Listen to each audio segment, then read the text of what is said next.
All right. Hello. This is the first C1B1T1 of CIS 107. And today I just want to talk about the count feature, which we discussed this week, or rather last week. I suppose it's Monday right now.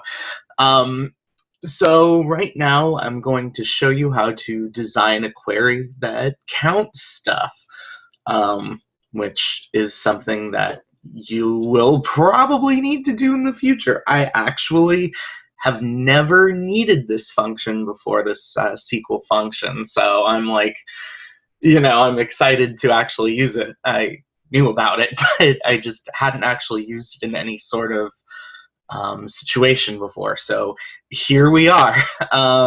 So first of all, I'm going to take a look at the reservation table. This is in the Colonial Adventure Tours database. And let's see, something to count. We could count the number of, we could count the number of reservation IDs, which is the unique ID in this case, where other fees are where there are other fees involved. So like other fees is greater than 0, right? Just to see how many trips have, extra fees involved, or something like that, where you're gonna say, oh, this trip is $45, like in the example of the one ending in 4 right here. Oh, the trip is $45.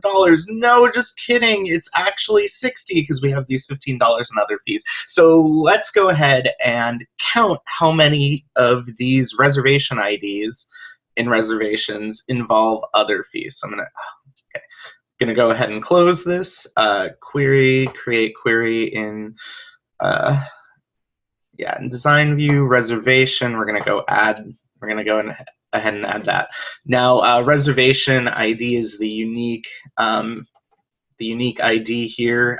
There are no repeats here, but we need to also have other fees.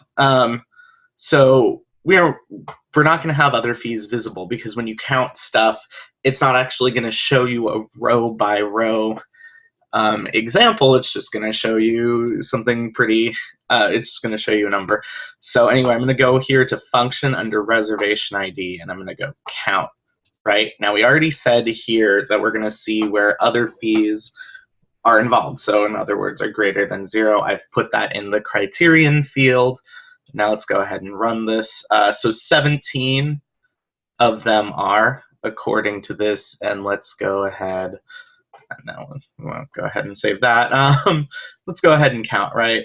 So 1, 2, 3, 4, 5, 6, 7, 8, 9, 10, 11, 12, 13, 14, 15, 16, 17. So that's correct in this case.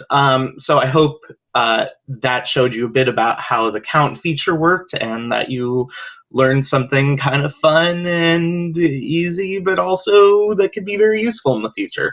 So anyway, enjoy.